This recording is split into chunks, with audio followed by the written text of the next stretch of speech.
आइए बच्चों, स्वागत है आपका अपने YouTube चैनल माँ सरस्वती कोचिंग सेंटर में। तो बच्चों देखते हैं आज हम लोग क्या पढ़ेंगे। जैसा कि पिछली वीडियो में हम लोग त्रिभुज को समाप्त कर चुके हैं, तो आज की वीडियो में हम लोग देखेंगे निर्देशांक ज्यामिति के बारे में।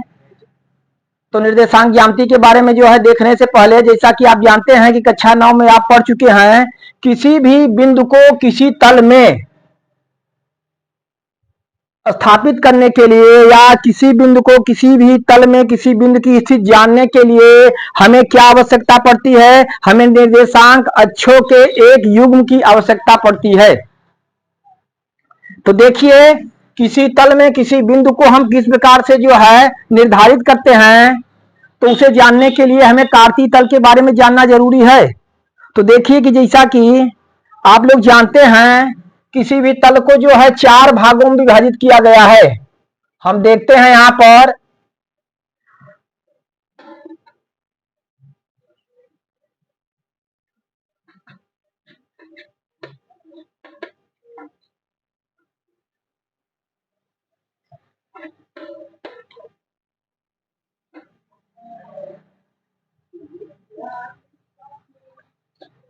यहाँ पे आप देख रहे हैं कार्तीय तल।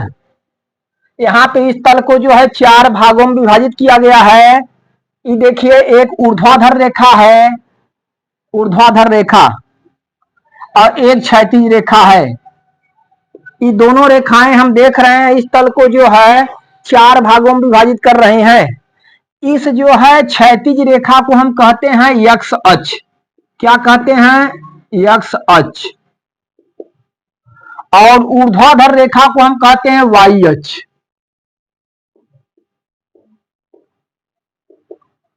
जरा ध्यान देंगे, क्षैतिज रेखा को हम क्या कहते हैं? एक्स अक्ष कहते हैं। और ऊर्ध्वाधर रेखा को हम क्या कहते हैं? वाई अक्ष कहते हैं। इधर देखेंगे तो इस तरह से ये दोनों रेखाएं जहां एक दूसरे को काटती हैं, इसे जो है हम कहते हैं मूल बिंदु। क्या कहते हैं? मूल बिंदु। ठीक ना। एक्स अक्ष और वाई अक्ष, ये दोनों रेखाएं एक दूसरे को जिस बिंदु पर काटती हैं उसे हम मूल बिंदु कहते हैं। तो इस प्रकार ये इस एक्स अक्ष को हम यहाँ पे लिखेंगे एक्स, और इस तरह से यहाँ पे एक्स डैश, दाहिनी तरफ एक्स और बाईं तरफ एक्स डैश। उसी तरह से ऊर्ध्वाधर रेखा को ऊपर की तरफ हम लिखेंगे वाई, और नीचे लिखेंगे क्या? Y dash. ठीक, यानी एक्स एक्स डैश और वाई वाई डैश, ये जो है इस तरह से दोनों रेखाएं एक दूसरे को जिस बिंदु पर काटती हैं उसे मूल बिंदु कहते हैं। और इस मूल बिंदु के निर्देशांक होते हैं 0 0।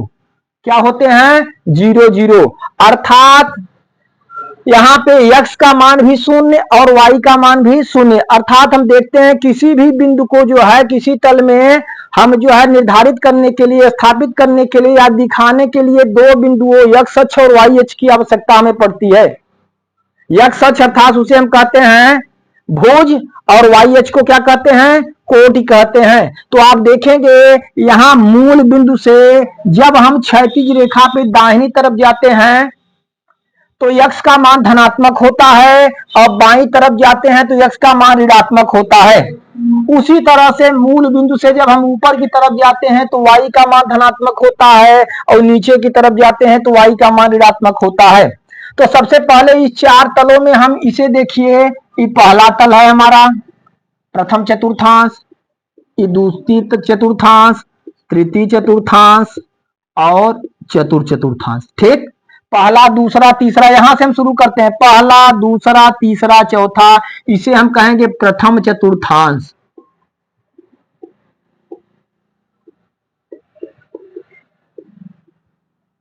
इधर आइए, द्वितीय चतुर्थांश।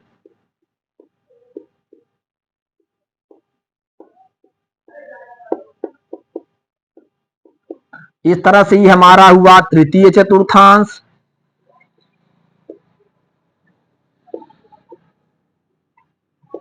और ये है चतुर्थ चतुर्थांश।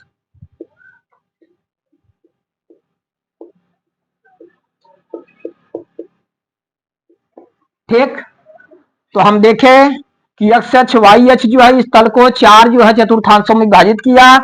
जहां दोनों एक दूसरे को काटते हैं उसे मूल बिंदु कहते हैं। पहला चतुर्थांश, दूसरा चतुर्थांश, तीसरा चतुर्थांश और चौथा चतुर्थांश अर्थात चतुर्थ चतुर्थांश। फिर हमने बताया कि मूल बिंदु से यदि हम जो है क्षैतिज रेखा पे दाहिनी तरफ जाते हैं तो यक्स के मान क्या होंगे, धनात्मक होंगे, और मूल बिंदु से बाईं तरफ जाते हैं क्षैतिज रेखा पे तो वाई के मान क्या होंगे, यक्स के मान ऋणात्मक होंगे। उसी तरह से मूल बिंदु से ऊपर जब हम जाएंगे तो y का मान जो है क्या होगा, धनात्मक होगा।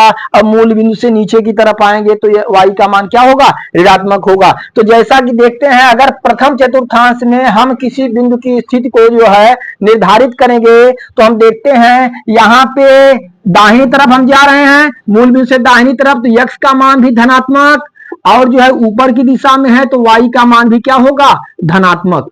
अर्थात हम देखते हैं प्रथम चतुर्थांश में x और y दोनों के मान क्या होते हैं, धनात्मक होते हैं।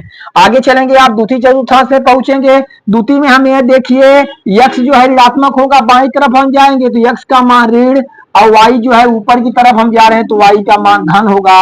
अर्थात द्वितीय चतुर्थांश में जो है x का मान ऋणात्मक और y का मान क्या होता है, धनात्मक होता है। ठीक, आप तृतीय चतुर्थांश में आ जाइए। तृतीय में हम देखेंगे कि x अक्ष बाईं तरफ जा रहे हैं और y में देख रहे हैं y अक्ष पे भी नीचे जा रहे हैं, तो अर्थात x का मान भी ऋणात्मक और y का मान भी ऋणात्मक। इस तरह से देखते हैं दोनों का मान क्या होगा, ऋणात्मक होगा।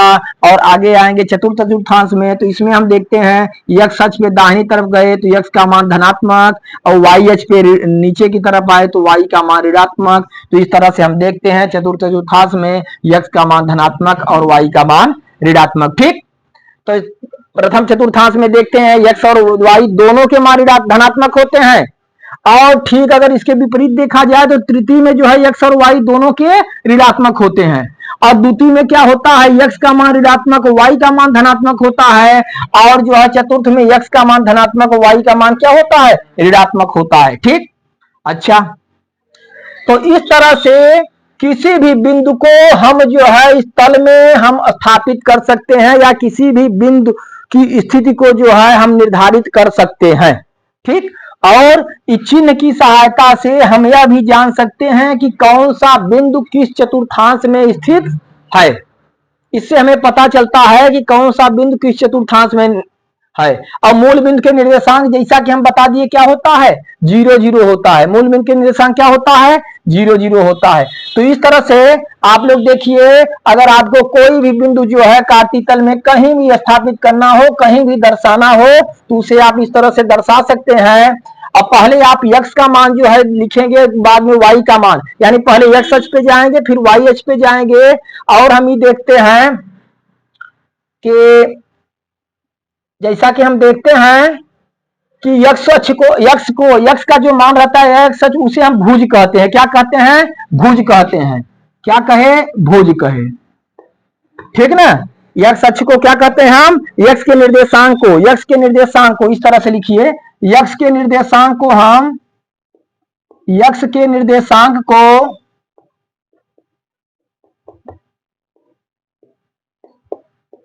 क्या हम कहते हैं, भुज कहते हैं। क्या कहते हैं, भुज कहते हैं। और y के निर्देशांक को, y के निर्देशांक को हम क्या कहते हैं, निर्देशांक को हम कहते हैं कोटि। क्या कहते हैं, कोटि। अगर इस तरह से जो है x और y के मान दिए हुए हैं तो जो पहला मान है, किसी भी बिंदु के निर्देशांक दिए हैं तो पहला मान जो है भुज कहलाएगा और दूसरा उसका मान क्या कहलाएगा, कोटि कहलाएगा। अर्थात पहला जो है x के निर्देशांक है, दूसरा क्या है, y के निर्देशांक है। जैसे यहाँ पे देख रहे हैं, जैसे कोई बिंदु आपको दे दिया, किसी बिंदु की स्थिति 2 3 है, किसी भी बिंदु की स्थिति कितना है, 2 3 है, तो यहाँ पे x का बराबर क्या होगा, 2 होगा, और y बराबर क्या होगा, 3 होगा। यानी इसका भुज कितना है, 2 है, और कोट कितनी है, 3 है। इस तरह से कार्तीय तल में किसी भी बिंदु की स्थिति को हम दर्शा सकते हैं, किसी भी बिंदु को दर्शा सकते हैं कि वह बिंदु कहाँ है। जैसे हम देख रहे हैं अगर किसी बिंदु का जो है निर्देशांक 2 3 है, अगर पूछा जाएगा कि यह बिंदु किस चतुर्थांश में है, तो हम ये देख रहे हैं कि यहाँ पे x और y दोनों के मान पॉजिटिव अर्थात धनात्मक है। अगर दोनों के मान धनात्मक है तो हम कह सकते हैं कि यह बिंदु किस चतुर्थांश में है? प्रथम चतुर्थांश में है। किस चतुर्थांश में है? प्रथम चतुर्थांश में है। अच्छा, अगर ठीक इसी तरह से अगर हमें मिल जाए -2 और 3, अगर किसी बिंदु के निर्देशांक हमें प्राप्त हुए -2, 3 और हमसे पूछा जा रहा है कि वह जो है बिंदु किस चतुर्थांश में स्थापित है या किस चतुर्थांश में है, तो हम देखते हैं यहाँ पे कि x का मान जो है ऋणात्मक है और y का मान धनात्मक है। तो जैसा कि हम आपको दिखा चुके, x का मान ऋणात्मक, y का मान धनात्मक, अर्थात यह बिंदु कहां पर स्थित होगा? द्वितीय चतुर्थांश में स्थित होगा। ठीक, समझ में आया आपको? क्लियर? अच्छा, ठीक उसी तरह से जैसे मान लीजिए हमें दिया गया किसी बिंदु के निर्देशांक -5, -7 और हमसे पूछ दिया जा रहा है कि -5, -7 की स्थिति या यह बिंदु जो है किस चतुर्थांश में होगा, तो तुरंत हम जो है जानते हैं जैसा कि जो है तृतीय चतुर्थांश में x और y दोनों के मान ऋणात्मक होते हैं। यहाँ पे दोनों के मान ऋणात्मक हैं, अर्थात यह बिंदु किस चतुर्थांश में है? तृतीय चतुर्थांश में है। किस चतुर्थांश में है? तृतीय चतुर्थांश में है। और अगर बिंदु की स्थिति जैसे हमें दे दिया गया 2 और -8 इस तरह से दे दिया गया, तो हम देख रहे हैं x का मान धनात्मक, y का मान ऋणात्मक, इसलिए यह बिंदु किस चतुर्थांश में स्थित होगा? चतुर्थ चतुर्थांश में स्थित होगा। अर्थात किसी भी बिंदु के निर्देशांक यदि दिए गए हो तो आप चिन्हों की सहायता से आप यह ज्ञात कर सकते हैं कि वह बिंदु किस चतुर्थांश में स्थापित होगा। ठीक, ये आप लोग समझ गए। मूल बिंदु के निर्देशांक आप लोग जान गए, मूल बिंदु के निर्देशांक 0 होते हैं, अर्थात इसका भुज भी 0 और कोट भी 0। ठीक, यहाँ पे ना हम जो है दाहिने जाएंगे ना बाएं जाएंगे ना आगे ना पीछे, यहाँ दोनों का कटान बिंदु है, इसी को हम क्या कहते हैं? मूल बिंदु कहते हैं। ठीक, तो इस तरह से जो है आप लोग इसी अच्छी तरह से समझ लीजिए और चिन्हों की सहायता से कोई बिंदु किस चतुर्थांश में है उसे आप अच्छी तरह से जान सकते हैं। और फिर जो है इसे अच्छी तरह से क्लियर करिए। तो आप लोगों को हम जो है इस जो है चैप्टर में हम देखेंगे निर्देशांक ज्यामिति में, अगर जो है किसी भी तल में 2 बिंदु दिए गए हैं तो उनके बीच की दूरी क्या है उसे ज्ञात करना है हमें। 2 बिंदु जैसा कि हम देख रहे हैं, यदि 2 बिंदु दिए हुए हैं किसी भी तल में, एक बिंदु यहाँ दे दिया गया, कोई एक बिंदु यहाँ दे दिया गया, तो इस तरह से 2 बिंदु दिए गए हैं, तो आप लोग जो है प्रश्नावली 7.1 में देखेंगे कि जो है वह बिंदु कहाँ पे, अरे अगर कार्तीय तल में दिया गया है तो उन दोनों बिंदुओं के बीच की दूरी क्या है, बीच की दूरी को हम ज्ञात करेंगे। इसे आप लोग अच्छी तरह से नोट कर लीजिए। तो फिर जो है हम आप लोगों को प्रश्नावली 7.1 के बारे में बताएंगे किस तरह से हम 2 बिंदुओं के बीच की दूरी कार्तीय तल में जो है ज्ञात करेंगे। धन्यवाद।